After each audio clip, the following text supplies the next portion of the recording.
So here's part of the issue. So let's say that you have a computer. Yeah, I have a story for this. So one time when I was in Montreal, I was using my computer. I was in my apartment and I was typing out an essay and it crashed. And so what happens when your computer crashes? Well, usually you utter some sort of curse.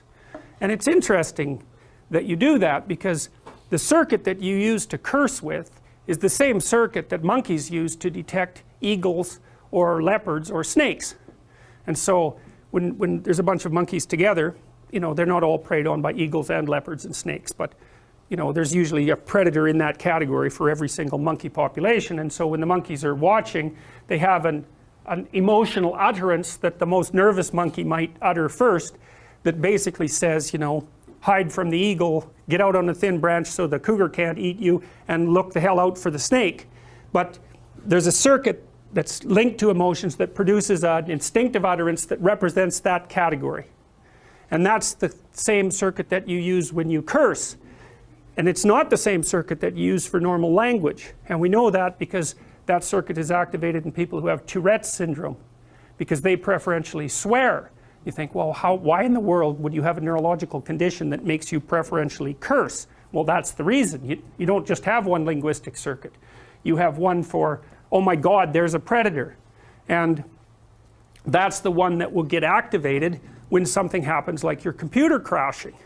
Because, you're an evolved creature, and so those old circuits that were there, say, 30 million years ago to deal with exceptions are the same circuits you're using now to deal with your computer. Why else would you want to hit it? Right? Because that's what you want to give it a whack. It's like it doesn't behave, whack. Aggression right away. Well, that's some clue as to the category system that you're automatically using to encapsulate the event. Okay, so fine, what do you do when your computer crashes? Well, first you curse, and then you do the stupid things that idiot primates do when they're trying to deal with something that's way too complex, and maybe you turn it on and off, right? And that doesn't work, it didn't work. And so then I thought, well, maybe the power bar went, so I checked the power bar, and I turned it on and off and nothing happened. And so I brought a light behind the computer, the light wouldn't go on. And so I thought, aha, I must have blown a fuse. So I went to the fuse box and took a look, but the fuses were fine. And so I thought, oh, the power's gone out. So then I went outside and the power was out. None of the street lights were working, the power was out everywhere. And it was seriously out because this was the time that almost the entire northeast power grid in Quebec collapsed. And the reason it collapsed is because there was a solar flare. That happens reasonably often, and the solar flare produced a huge electromagnetic pulse because it's basically like a million hydrogen bombs going off at the same time, 93 million miles away, produces this tremendous electromagnetic pulse, passes through the Earth's atmosphere, produces a spike in current in the main power lines and blows the whole system. And so just so you know, an event like that happens about every 150 years, and if we had one now, it would take out all of our electronics, like one of the big ones. There was a big one back in the late 1800s. Everything, satellites, computers, cars, everything, gone. And so that's a big problem, and no one knows what to do about it. One missed us by about 9 minutes, I think 2 years ago. So that's something else to worry about if you're inclined to worry about those sorts of things. Okay, so what did I conclude from that? Well, the function of my computer was dependent on the stability of the sun. It's not the first thing you check out when your computer crashes, right? You don't run out and go, hey, well, yeah, the sun's still there, no problem, I can cross that off the list. But to me, it's an extraordinarily interesting example of the invisible interdependence of things, and our tendency to fragment things. What we seem to do is to look at things at the simplest level of analysis that actually functions. So for example, when you're interacting with your computer, you're not interacting with your computer at all, really. You're interacting with the keyboard, sort of one key at a time, and you're interacting with the symbols on the screen.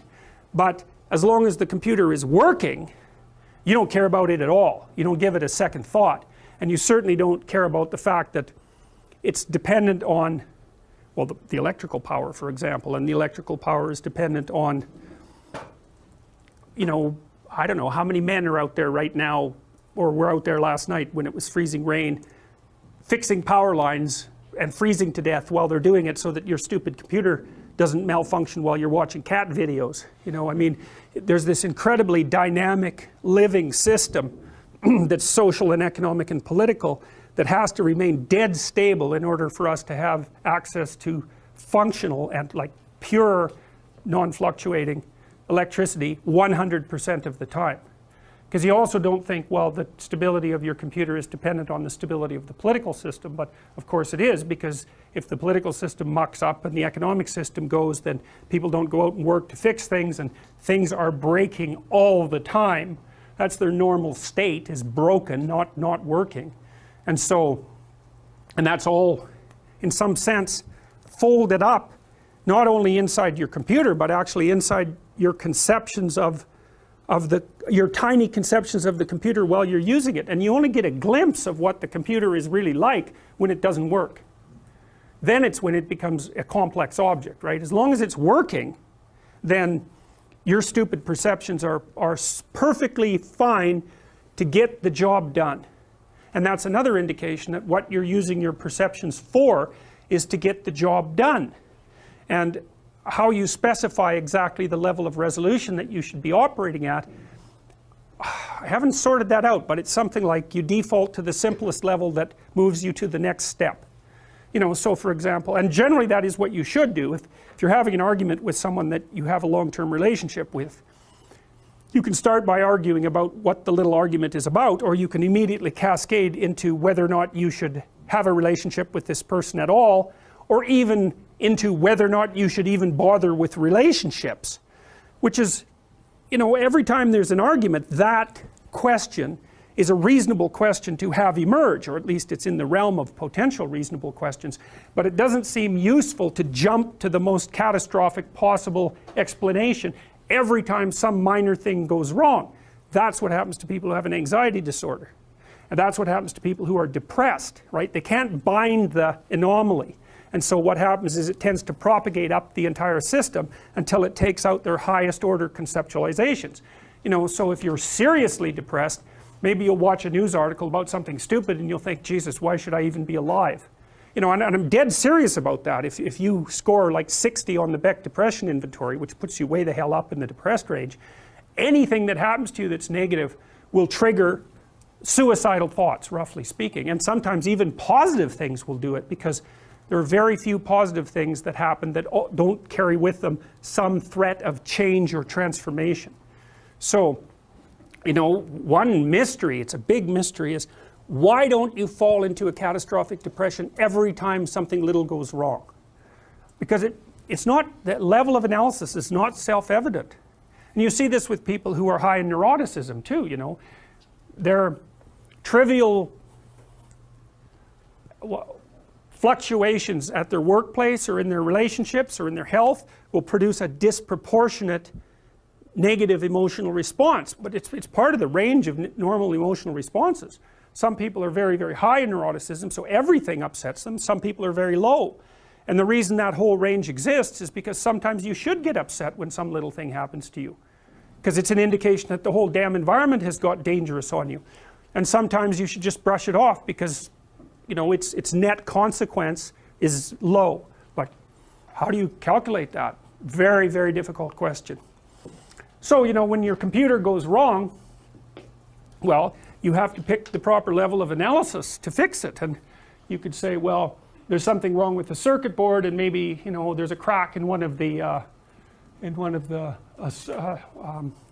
somewhere that it's soldered, and or, you know, sometimes now when people are building microchips, they've run into a crazy problem. You know, microchips keep getting smaller and smaller and smaller, right? And so the little wires now are down to atomic width, or, you know, the width of maybe 20 atoms or something like that, but really, really, they're really getting thin. And so that produces another problem, which no one would have ever, no, you wouldn't expect, and that is, you know, that at the quantum level, there's uncertainty about where electrons might be. Normally that doesn't matter. The degree of uncertainty about where your electrons are is small enough at your size so that it's basically irrelevant.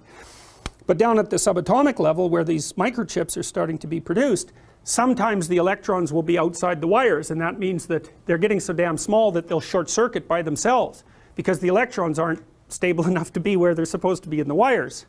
And so, well, the reason I'm pointing that out is because a problem that exists in a system can exist at any of the multiple levels of that system, and it isn't obvious where to start. And a lot of political arguments are like that, you know. It's like, well, maybe a company goes bankrupt and its shareholders get, or maybe a bank fails and so people can't withdraw their money, and one response is, well, that just shows you how rotten the capitalist system is. It's like, well, maybe that is what it shows, but it seems like that might not be the most appropriate level to start. And so again, it's like Occam's razor in the scientific world, right?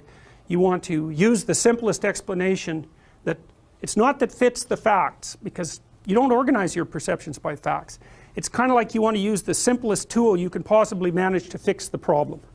So you don't, when your car has a flat tire, you don't buy a new car. You fix the flat tire if you can figure out how to do it. And so you go for the thing that will put the tool back together with the minimum involvement of time and effort. It's something like that. And you care about that because you have limited time and you have limited resources. And so it makes sense for you to conserve them. And I'm telling you that partly for practical reasons too, because this is a very useful thing to know. If you're arguing with someone, you want to argue about the smallest possible thing that you could argue about that might fix the problem. You want to really specify it. It's like, what's going on at a micro level, and what's the minimum that I would require to be satisfied with the outcome. And if this is especially true in intimate relationships, is like, if someone's bugging you and you want them to change, you think, well, how can I be minimally bothered by this, and what's the tiniest amount of change I could request that might satisfy me? Because otherwise the argument will come unglued, and every time you guys try to discuss a problem, you'll start talking about whether you should even be together, and then you're done because you'll never solve a problem, and then you won't be together because you'll never solve a problem.